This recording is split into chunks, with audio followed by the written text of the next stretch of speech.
Are you always coming up with ideas? Do you marvel at successful business owners? Do you hate being told what to do? Ever take things apart just to see how they work? Are you a dreamer? If you've answered yes to any of these questions, this podcast is for you. Welcome to the Entrepreneurial Enclave with Kevin Wortham, the podcast that focuses on building, maintaining, pivoting, planning, and investing in you, the entrepreneur. But first, a word from our sponsor. Pro Tapes and Specialties is the world leader in tape manufacturing and specialty conversion with over 40 years of experience. In addition to our pro brand of high-quality specialty adhesive tapes, we provide contract converting services that help improve your profitability, streamline your supply chain, and reduce inventory cost. We offer the most complete range of converting capabilities in the industry, such as cloth tape, double-coated tape, specialty tape, paper tape, masking tape, vinyl tape, carton sealing tape, adhesive transfer tape, duct tape, foam tape, electrical tape, filament tape, foil tape, reflective tape. And the tape just keeps on rolling. Visit us online today at www.protapes.com or call us at 800-345-0234. Pro Tapes, it's just how we roll.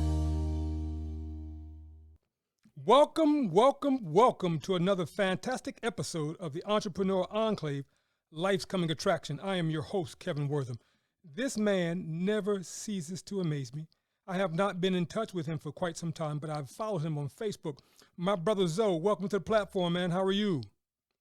Kevin, you know it is always a pleasure to be involved with anything you're doing, my brother. You are, it's all about you, too. You are one of the most positive persons. You know, I've known you for many years. Yes, sir. You've always been very focused, very diligent in business and persistent. And it's always, like I said, brother, a pleasure to be involved in anything you're doing. Listen, brother, I am humbled by your kind words, so I'm gonna give you a tip afterwards. So okay. let's just jump into this at the beginning. So first of all, I need to say happy anniversary to you and your lovely wife. Yes, my brother, 28 years, yeah. Woo! That's all right. That's all right. And I believe MOB is 26 years. Yeah. Wow, that's all right. Yeah. So I was following you on Facebook. And you were talking about some good news where you are taking your book, or as a result of this new book, you are talking to some screenwriters. Let's jump in there if we can talk about that first. Absolutely. Whatever you want to do, buddy. Yeah. At this point, the beautiful thing about the writing is that anybody that writes, they have to develop the craft. Yes. And the writing can go in so many different directions. And my brain has always functioned. You know me, Kevin. Whether it's inventions, whether it's books, whether it's ideas or something, there's always the entrepreneurship. There's always something. So, but, through prayer and just asking God, I said, look, God, I got so much in my head. Where should I focus? What do I do? Yes. So God just began to give me peace, where I just began to be able to focus and say, God, I think writing is what I really should be doing. Okay. So, started writing, and the children's books are foundational. I've been blessed to write in almost every genre. Yes. And I've written a few screenplays. I have 2 screenplays that are registered with the Writers Guild Association.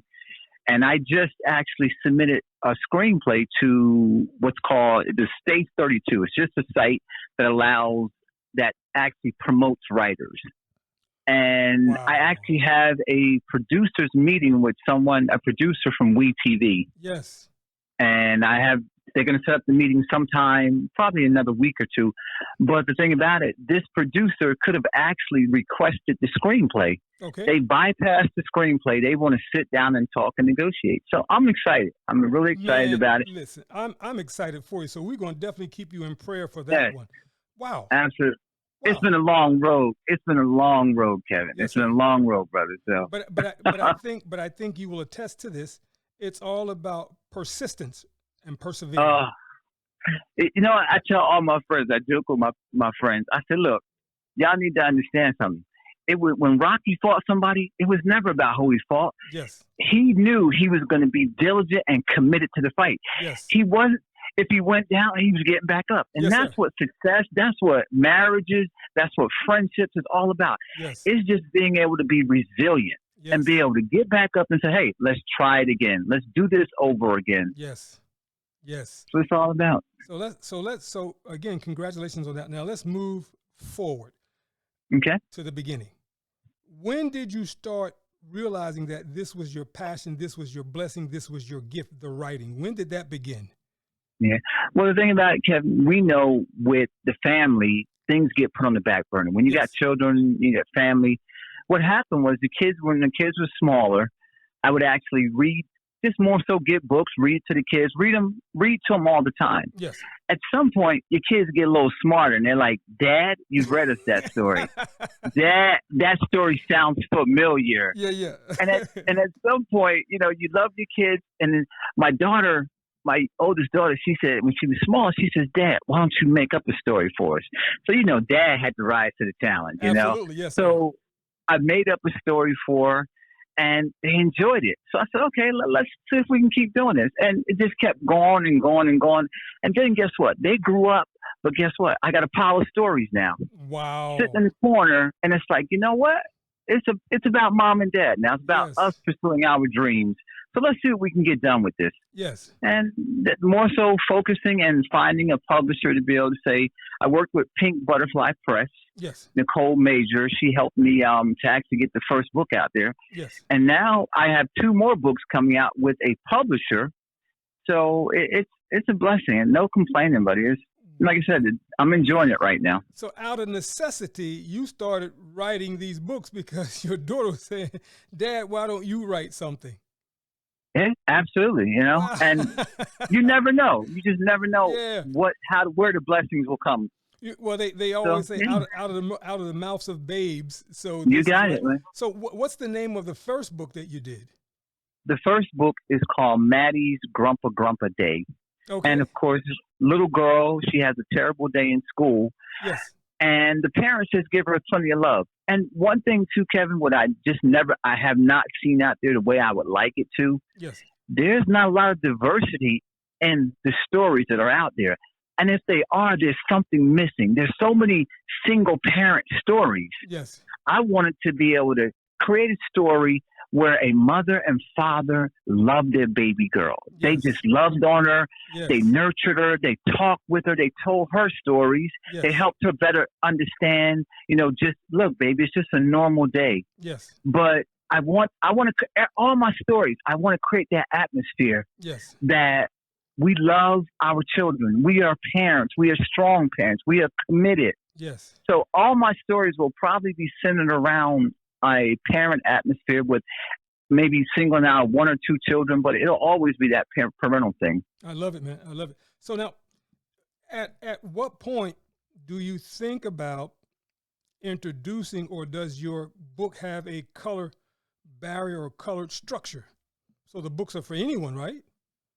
Oh, yeah, the books are for anyone, but I always, as I said, growing up, I didn't see that in books. Okay. The books that I wanted to see, I didn't see as a child. Yes.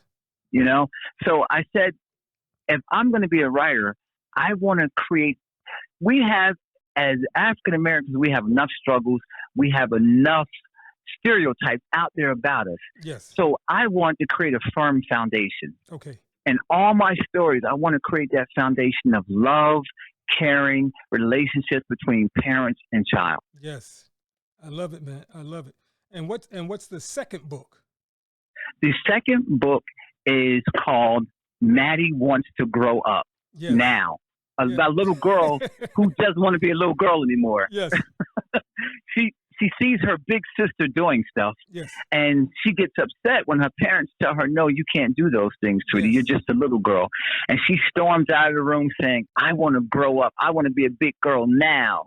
And her parents, once again, her parents take her out to get ice cream, and they love on her and help her to understand how precious her little life, as a little girl, how precious it is. Yes. And that's to help her to understand. I love it, man. So now, with your books, who does the illustrations? Do you do that, or is there someone else? No, when I initially did the first book, it was done by an illustrator, and Yes. all the books going forward will be done. Illustrations will be done by someone else. Okay, so now, so how does that work? You read the book to them, or you kind of tell them the type of illustration should be on this page to represent this? Exactly. Thing? Okay. When you contract with a publisher, whether it's self-publishing or a traditional publishing, Yes. they will. Bottom line is, you have a level of control where you can say, "Hey, listen, we go from page 1 to page 30, whatever the pages are, and I want this little girl to have a pink coat on. I want her hair to be in braids."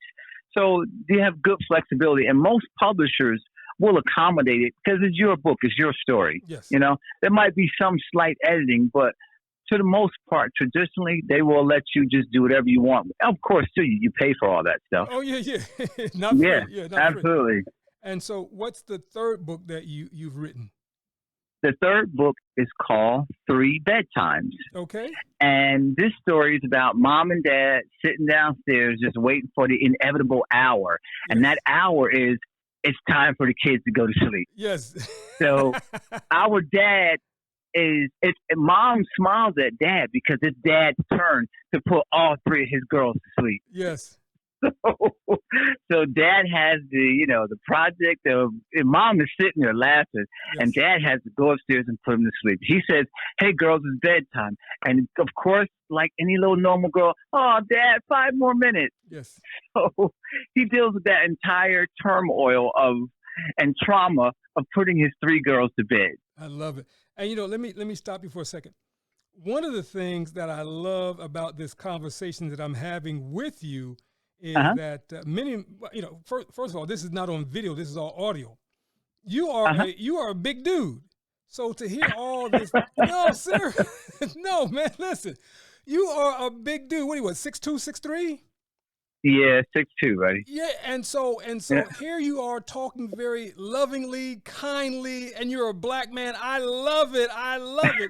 You're talking about relationships. You're talking about the love of the family. I love it, man. So listen, man, I'm going to buy that book because we need to hear more of that.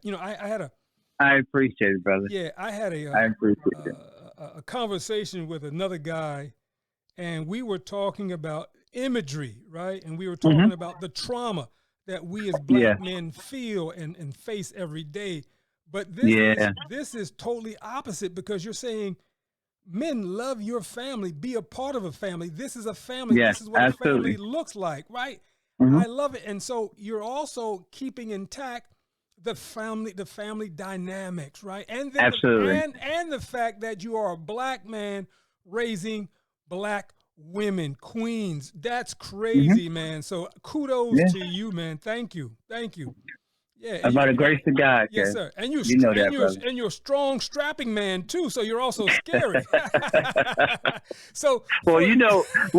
Hey, Kev.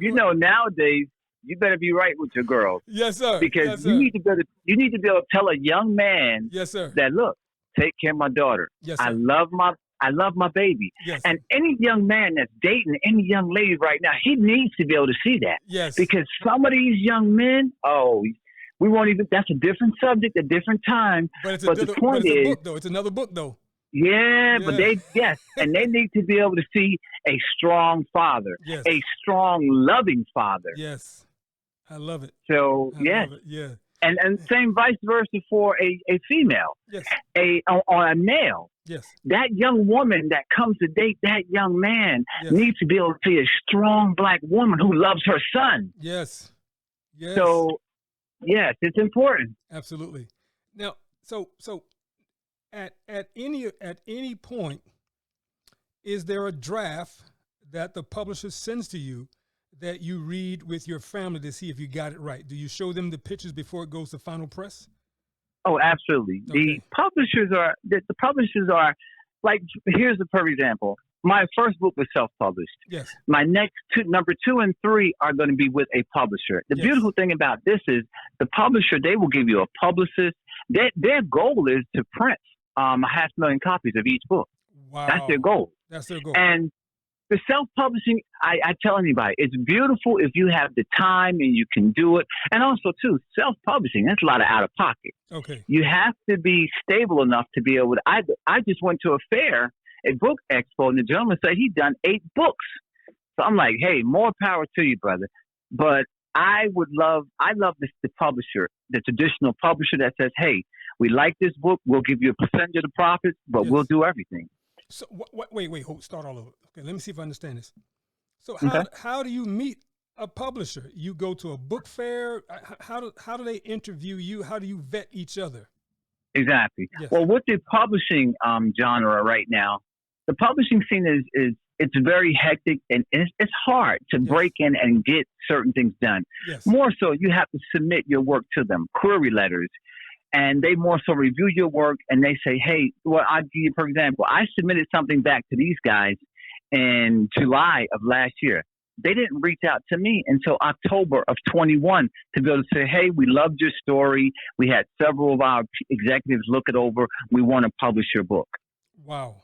So, but it's more so, and think about it, you get a lot of rejections, Kay. I can imagine. But once again, it's a level of resiliency. Yes. You got to keep pushing out there. You have to know your work has that level of quality. Yes. And it's not, the rejection doesn't always mean your work is not good. It's just, it doesn't fit in what they're doing right now. Gotcha. They could be going in a different direction with certain stories and certain ideas, and your book just doesn't fit right now. Yes. And it could be economic reasons. They could all of a sudden say, hey, we like this genre, but no, we want to go to this direction. So you just got to keep pushing and keep praying. And hey, as long as you keep doing that, it's going to work. So now when you get a publisher, does he or she contract with you for so many books, or it's book by book basis? Well, here's the beauty of what's happening with me. They're going to give me first right refusals. And what's happening is you negotiate a contract. You might get 30 to 40% of what your actual, let's say for every dollar you get 40, you make 40%, you make 40 cents. Yes. What they'll do is say, hey, as your books sell, we will increase that profit margin. And also, according to your next book, your negotiation and your leverage increases with every book. Got you. And that's what happens. If that first book sells well, they say, hey, Zoe, this is book 2. Things are better. You sold 1 million copies in the last book, Zoe. We're going to try for 2 or 3 million in the next book, the third or fourth book. And they give you first rights refusal where they'll say, hey, Zoe, you can submit anything you want to us. And, if depending on how your books are selling, we'll print whatever you have. Okay. Now, so you've got this relationship going on. Do they also put you in a position where you're doing book tours where people come out to meet the author? Absolutely. Okay. It becomes optional. Okay. Usually a publisher, your normal publishing ways are they'll take care of everything. Okay. But they will actually, and it's based upon sales too. Okay. If the book is selling the way it should, they're going to want to promote that book. Okay. They're going to say, hey, Zoe, we want you to be at the mall at this time. We'll have a car pick you up. We want you to do a book signing. Yes. We want you to appear at this mall or this location. Yes. So, yeah, and that's a good thing. That just promotes the book even more. Okay. And then on your own, you are still allowed to promote the book.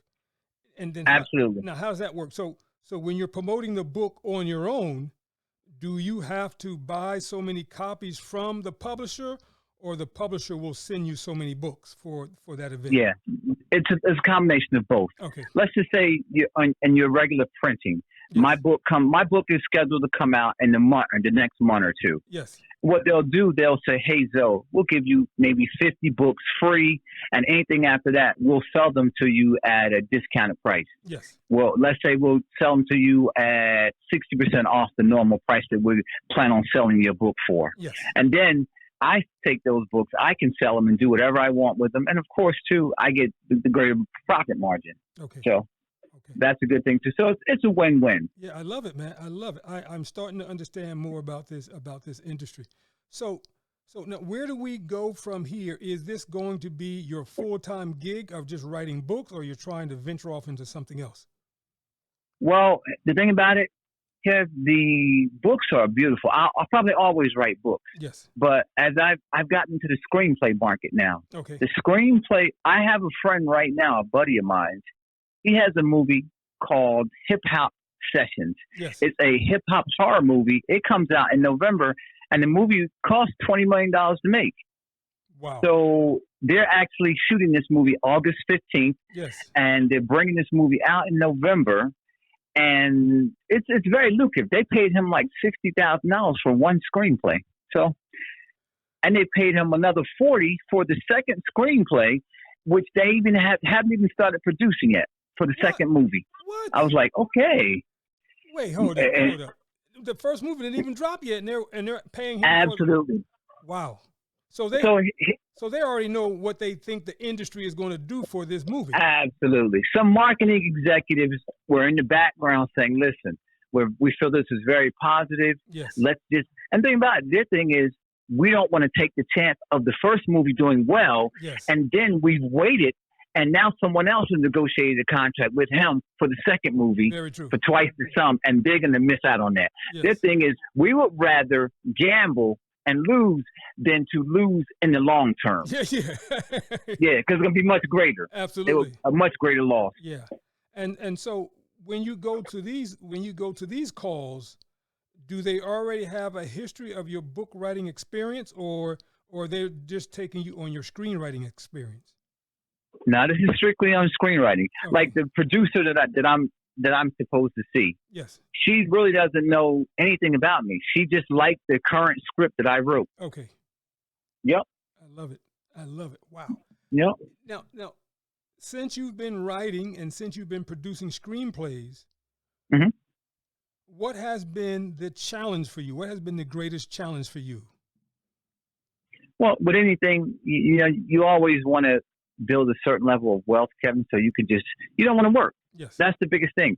The bottom line is the writing is my passion. Yes. It would be nice to be able to say, you know what, like my day job, I'm a network engineer. Yes. You would love to be able to say, hey guys, today's my last day. I'm going to do nothing but write. Yes. So, but the blessing is too that, if you hit that one or two, you take your time and you build it. Yes. And I'm hoping that this one my biggest desire is just to build a network. I know, here's the thing. I know what I can't do, Kev. I can't sing and I don't play basketball well. I know what I can't do. Yes, sir. But when it comes to writing, yes, sitting down and writing a good story, I know I'm good at that. I know what I'm good at. Got you. So it's just a matter of time. And if I build that network with a few producers that say, hey, Zoe, you know what? You gave us 5 stories, Zoe. We don't like either one of them. You know what I'd say? I would say, fine, I got 20 more. Yeah, I got you. Yeah, exactly. And as long as you're willing to take that time to read each one. Yes. And so what has been some of the regrets within this industry thus far for you? It's time. Like, I'll tell you, I've done it with, and I still do it. I've been up 24 hours, plenty of times. Wow. Where when you get so engrossed into a story, yes, you get so engrossed into it where, let's say it's 6 o'clock right now, 7 o'clock in the evening, yes, and you look up, it's 7 o'clock in the morning the next day. So, yeah, you can get engrossed in it, and like I said, it's a lot of work. You have to really perfect your craft. But you really have to perfect your craft. So now, if you go on this 24-hour writing binge, mm-hmm. when might you write again? Would you write the next night, or you would come back a week later? When would you write again? It depends. You know what? It depends on if you've completed something. Okay. If the story is, let's say you've worked 3 or 4, you've been up 2 or 3 nights, and you completed something. Story that you feel is absolutely incredible. Yes. Right now you're on a high. Yes. So you'll take a few days off and just ponder it and just think about who you're going to submit it to. Yes. Okay. That's the pleasure of that. Gotcha. But it's exciting though when it's this, even like a Michael Jordan or LeBron James. These guys don't ever have to sit back and say, "Am I good enough?" Yes. They never. I don't think that was ever a case. Yes. Because they knew what they were going to put into it to achieve that level of greatness. Steph Curry, he knows what he's going to do to achieve his level of greatness. Yes. He's not sitting back saying, am I good enough or can I stay in this league? No, he's like, I'm going to go out there and play my best game because I know I'm going to give it 1,000%, and 1,000% is going to be good enough. Wow. But when you're in this binge, though, when you're in this writing binge, are you writing a book at that time? Is there a couple of chapters, a couple of paragraphs, not paragraphs, but a couple of, I guess, chapters? Or what is it? Yeah. Well, here's the thing. A screenplay. Yes. A screenplay is considered, one page is considered a minute for a movie. Yes. If you write 90 pages, you got an hour and a half movie. Yes. And screenplays are much simpler to write than an actual book. Okay. A book is going to take a lot more time. I can write a screenplay in 2 weeks. Okay. And I'm done. I got an hour and a half movie or 2 hour movie. I'm done. It's a specific, and a screenplay is only for a director. Yeah. Okay. Gotcha. It's only for a director to actually read that screenplay and direct that movie and build it and grow it. A book, that's for hundreds of people. Yes. And it's just a different format that you have to follow. Got you. Much more stringent. Got you. And perhaps more descriptive, right? Absolutely. Okay. Absolutely. Got you. Oh, yeah. Now, the book is going to take some time because you're going to have to pull a lot of passion out of you. Got you. Now, so where are we 5 years from now with the screenwriting, and where are we 5 years from now with the books? Oh, I have two companies. Okay. One is actually a publishing company, and one is actually a film production company. Okay. Because as a matter of fact, a producer I spoke with has given me more so some insight to be able to say, hey, Zoe, when you start building that capital, you're going to need to put that capital into a direct account. So you don't want to commingle the funds. You want to build, because like I said, my buddy was paid almost $60,000 just for one screenplay. That's wow. one. Yes. He has a few. And here's the thing, the beauty of it, once you get with somebody like that, yes. once it's done, you can write for anybody now. Gotcha. And you might not make that big a paycheck, but you can still make anywhere between $100,000 and $200,000 on one screenplay. That's not bad. Yeah. That's not bad. And there you go. Wow. Yep. Okay. And if you can find something too in this world that you love and you enjoy and you're passionate about, yes. and you could be paid for it, yes. Oh wow. That's a touchdown, right? That's it right there, but that's 3/4 of the battle. Yes. Now going back to the family structure. Mm-hmm. When you are in this writing zone, does dad still do the reading? Does dad exist, or people know leave dad alone for that 24, 36 hours? Well, here's the thing. My best times to write, Kev, are between about 11 at night and probably like 6 or 7 in the morning. Gotcha. The house is completely quiet. Yes. But Kev, you don't be married 28 years and neglect your wife. That's true. That's true.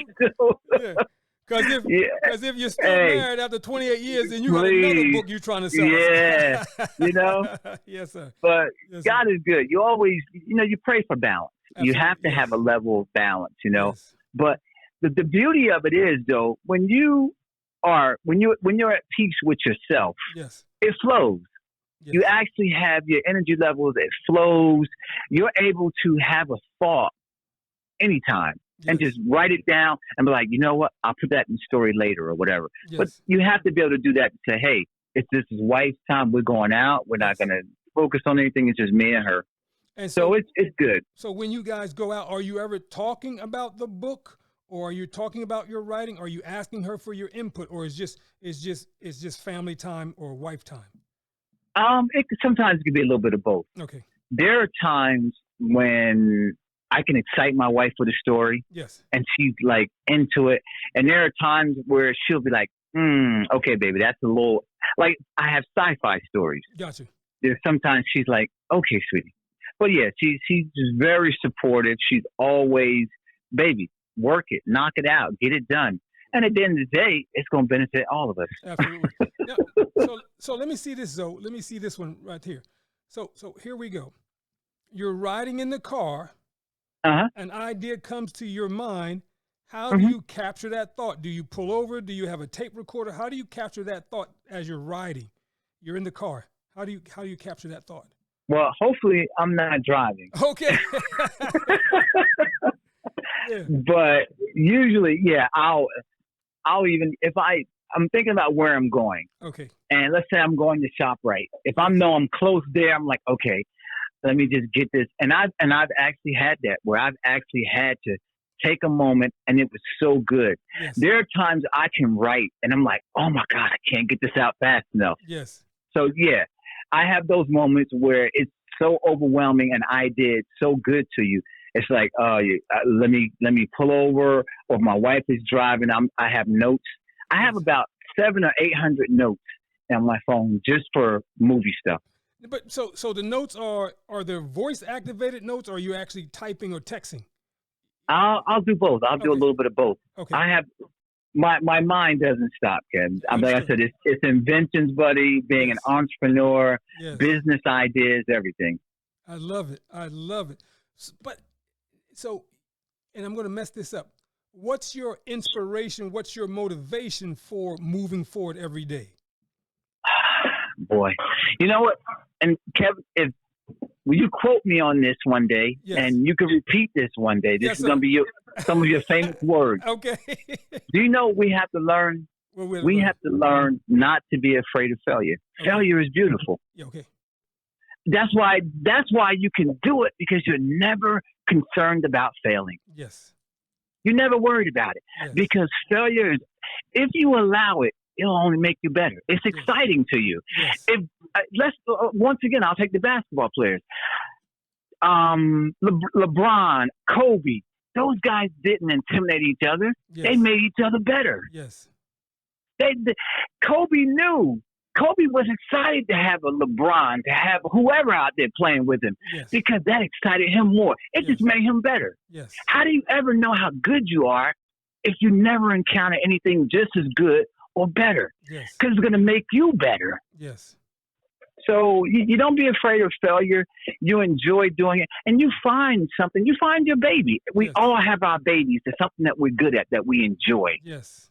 And you have to do it with no fear of ever failing. Yes. And that's when you're going to prosper in that. Because if you're so concerned about failing, you're going to continually fail. Yes. But when you just sit back and say, hey, just do it, get it done, you enjoy it, you love it. And that's when you begin to see, wait a minute, that success, something's happening here. Yes. So. No, I love it. And I love the analogy that you just gave.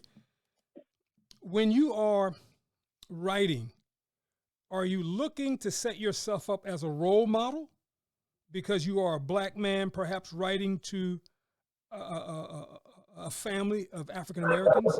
How does that work for you? Well, one thing I always tell myself, Kevin, and this is history, and I don't have any issues with this. Yes. I grew up in I'll say some serious domestic violence. Yes. Okay. Where my mother, she loved my father, but like I said, there was issues of domestic violence growing up. Yes. And my goal was, I rebelled against it. Yes. My goal was, I can't ever be like this. I can't ever do this. Yes.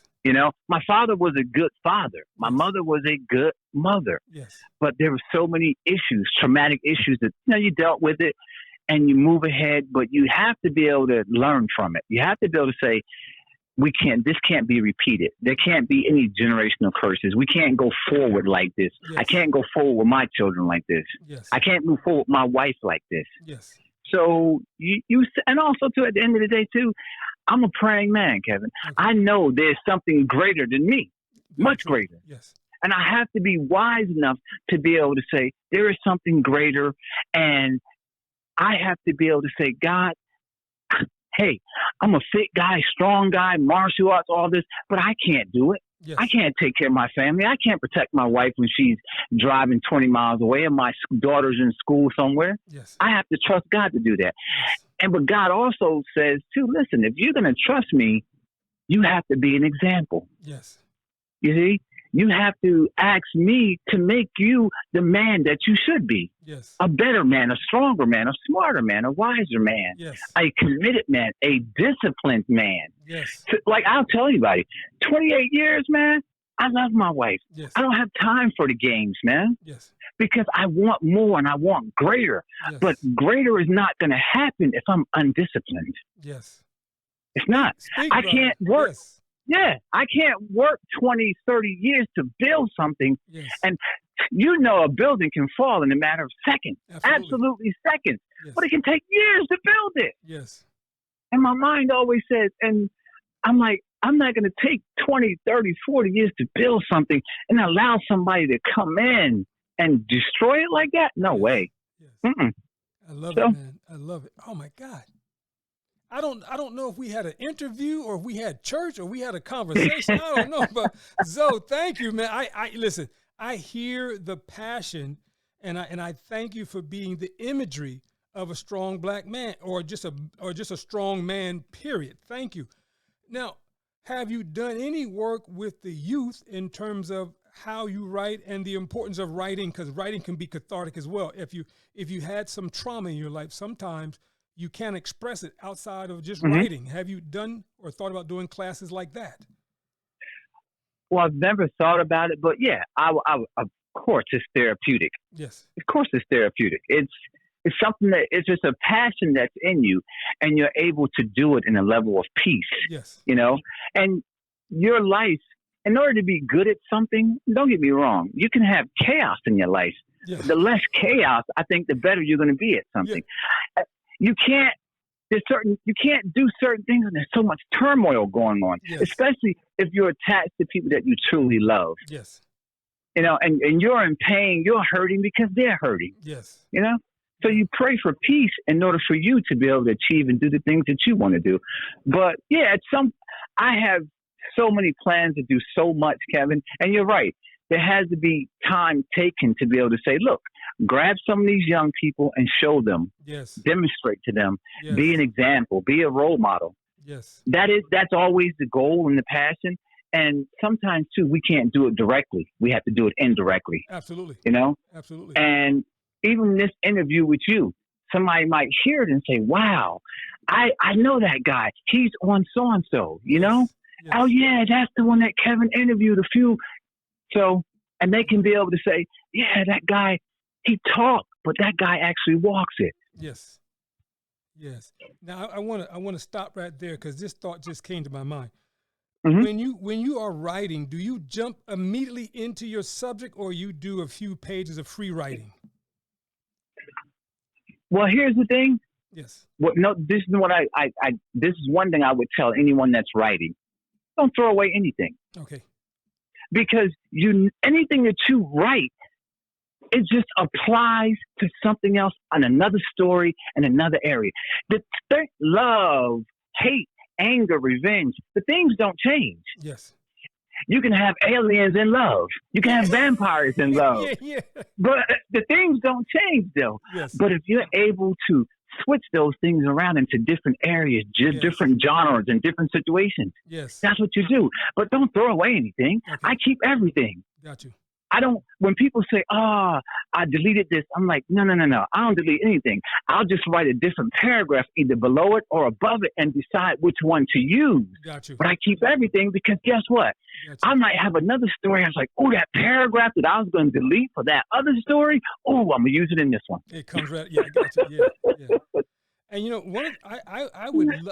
And I'm listening to you, man, and I would love to see you do like a one-day seminar, 3 or 4 hour seminar just on how to express yourself. Because in this day and age, right, a lot of our black men, young black men, and sometimes the older men, we don't know how to express ourselves. So if there was some way you could do free writing to get them to come to grips with the healing and the trauma, that could be a workshop, that could be a book in and of itself, man. Yeah. So, that just keeps coming to my mind because I would love to see our young men have that ability to express themselves. But Kev, yes, sir. You stay on me because the blessing is this: God has a way of bringing people together of like-mindedness to do and build and grow. Yes, sir. Kev, we can do much more together than we can apart. Come on now. So Come on. the Yes, blessing is, yes, remind me. Okay. We're going to stay connected. Yes, sir. And God, like I said, he has a way of people coming together. We're going to stay connected, and you're going to say, Joe, I'm doing this. I'm like, oh, Kev, I would love to come down. Yes, sir. Book me for next week or whatever. Yes, sir. Yes, So sir. yes, absolutely. And that's what we have. And that's what we have to do. Yes. We have to be able to, as we grow together, Kevin, there's so many of us out there that are building, that are growing, Yes. but there's no unity. Yes. There is no unity. Yes. We all have personal agendas. And I'm going to tell you something real quick. In the Bible, Jesus said there will always be poor. Yes. Jesus didn't say that because poor people are just going to be hanging around. He said that because he knew the mind of man. We will never share and unify like we should, Yes. and make it equal. Yes. That's why he said they will always have the poor, because he knew the hearts of men. Yes. Wow. I love it, man. I love it. I forgot to ask you this, Zoe. How do people get in touch with you to order books or just to be in contact with you? Well, www.boobearbooks.com. Okay. That is the publishing site. Yes. boobearbooks.com.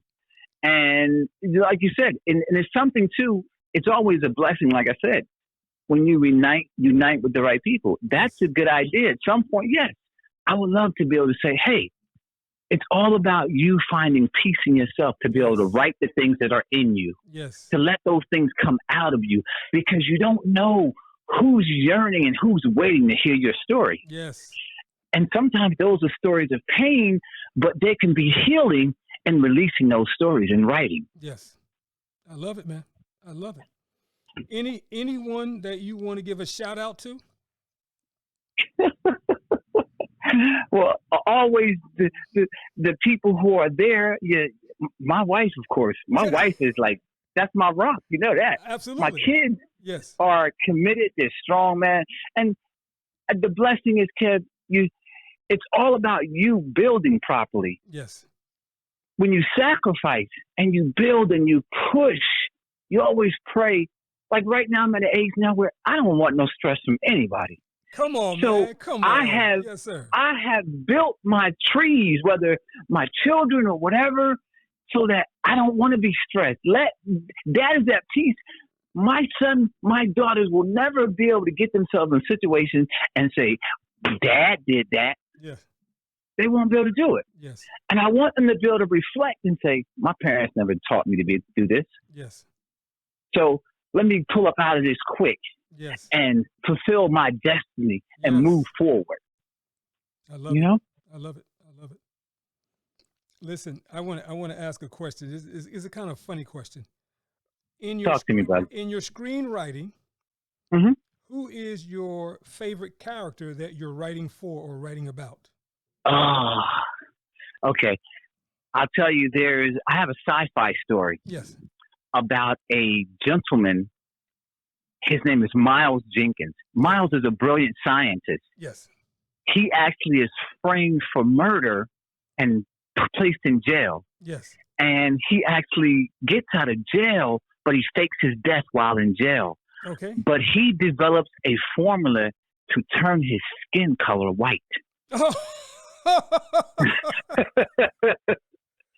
He infiltrates the same company Yes. that sent him to jail, that framed him. He infiltrates the company as a white senior VP. No one knows who. Yes, he infiltrates the company because he has to get information on the CEO who framed him. Yes. He works directly with the CEO, and the CEO has no idea who he is. Yes. That he is a black man that's pretending to be a white man. His skin, but now he's not. This is not like prosthetics or makeup or whatever. Yeah. He is the perfect white male, Wow. and he's infiltrated, and his goal is to destroy it. Yes. But here's what happens: the company is racially divided. There are racial tensions in the company, Yes. and he eventually rises to the top to take over the company. Yes. But guess what? He can't go back to his black self right away, because him building the company will be more beneficial to others. Wow. I love it, man. So listen, who's I got you, huh? yeah, but listen, Who is in the starring role, though? Who would you suggest? Who would you recommend, man? Oh, I thought about Courtney Cox. Okay. Courtney Cox as probably the lead because him being a little senior, it wouldn't be by a young guy. Okay. Now, his sidekick, I thought about, it's funny, somebody that we know, you know Bill Bellamy, right? Yeah. Yeah, I thought about Bill as his sidekick, or like a Jamie Foxx. Okay. Not a Kevin Hart, maybe a Jamie Foxx or him as a sidekick, because one of his buddies is like, he doesn't know who he is. Gotcha. He's actually come back to life, and he can't tell him right away. Yes. But when he finds out, one of his conversations at the end of the movie is he tells him, he said, "Hey, Miles, I want to ask you a question." Yes. Now, this is the cliffhanger for everybody in the world to think about this. Yes. He asked him a question. He said, "Hey, Miles, man, you was white and you was black. Which one do you prefer?" Wow. You know who just kept coming to my mind? Who? Ben Affleck. You ever see the movie called The Accountant? Yes. I think absolutely. I think Ben Affleck would play this part to a T, man. Right? Yeah. If you get the right, here's the thing. But this is what I'm talking about, Kev. I have the one now. Yes. That the producer, the lady wants to see, the executive producer. Yes. It's a comedy. Okay. But the thing about it, once you get your shoe in, yes, you can go anywhere. Yes. Once you get your foot in the door, you can go anywhere. Yes. So it's called Color Schemes, as a matter of fact. I love it, man. I love it. Color Schemes. And that's coming to a theater near you, huh? Yeah, All right. you say it, brother. You right. put it out there. That's right. I put it out there, right, from your lips to God's ears. That's what we like to say. Oh, I love it. The Bible says, "Speak those things that be not as though they were." Yes. So there you go. Yeah. And might I add, I'm not as eloquent as you are, but Habakkuk talks about writing things down, writing it clear. That's right. So you do not tarry. Make the vision plain, brother. Come on, somebody. Come on now. Woo. Now, you know, Kevin, if we were live, I'm telling you, but Kevin, that's what we have to be able to do. Yes, sir. Can you imagine us just in a crowd of people and having the same conversation? Yes. And the energy levels that we would have built right now. Yes, sir. Of people, of a crowd. But that's why, Kevin, the Lord's going to bless me to be able to pull the right people in. Yes. And we're going to build something great. I'm telling you. Absolutely. And Kevin, there's so much out there. It's enough out there for everybody. Absolutely. So we're going to do it. Yes. Man, I totally forgot what I was about to say. But I know. But part of it is, my man is, we got to give a shout out to Pastor Sam Atchison. That's my man. Got to give a Sam shout is out. Man. Now, Pastor you know Sam. what? Yes, sir. Sam was one of my inspirations when I was younger. Okay. Because Sam was, oh my God, man. Sam was the family man, committed man. Yes. Sam always had that firm. Sam was disciplined early. Yes. He was disciplined. He knew what he wanted. He was focused. Yes. And to see him and his marriage and his love for his wife, oh man, he was like, oh man. And you know, Sam was very inspiring. The other thing I love about Pastor Sam is they say always surround yourself with people much smarter than you. And Pastor Sam is a smart man. I love that. Oh, man. yeah. So Pastor Sam, he's thank you. a good guy. Yeah. Nothing but a shout out to him. Yeah. Shout out to him and Fran. They're beautiful people. And they're committed to each other. Their love is inspiring everything, man. Yeah. Oh my God. So listen, this wasn't even a conversation. Well, this wasn't even an interview. This was a wonderful conversation, man. I thank you. Isn't that the way it should be? Absolutely. That's when it flows. Yeah, originally this was supposed to be an interview, but it's a conversation. And I got to change that because I talk about interview. No, I have conversations with people. So this has been fantastic, man. But so I want you to always, good energy. Thank you. I always want you to consider this platform your home if we've got some breaking news. I'm also working on some video, so we'll be able to live stream some of these conversations as well. That's what I wanted to tell you. Yes. I'm going to do the thing about it, Kevin, as I move forward, I definitely want some type of platform like you're doing, the multimedia. But you have too much energy Your spirit is too bright, brother. Yes. Listening to you is fascinating. To see you, your energy level. Thank you. Oh my God, man. Thank you. To have your energy flow out into other people, man. And you have an infectious spirit too, brother. So you cannot stay. The podcast is the foundation. That's good. Yes, sir. But you have to get some type of video, man. You do. We're working on it, brother. From your list of guys' ears, we are working Absolutely. on it. Absolutely. Yes. Always a pleasure, brother Zoe. Thank you. And Thank you, brother. One more time with your contact information. It's www.boobearbooks.com. Yes. That is the main foundation of the publishing. You guys can reach out to me. Any type of blessings, prayers, I appreciate it. Yes. And most importantly, too, collaboration. Yes. You know, we need to come together and build. We can do a lot more united together. Yes. Man, can you imagine if a Steve Harvey, if a LeBron James, if a Michael Jordan, yes. if a Tyler Perry, if a Oprah Winfrey, yes. if all just them got together, what they could do yes. would be incredible. Yes. It would be absolutely incredible. Yes. Brother Zoe, thank you. This was a fantastic conversation. I'm wishing But Kev, you have to understand something. Sir. Okay, go ahead. I'm sorry. Go ahead. It was reciprocal. Yes.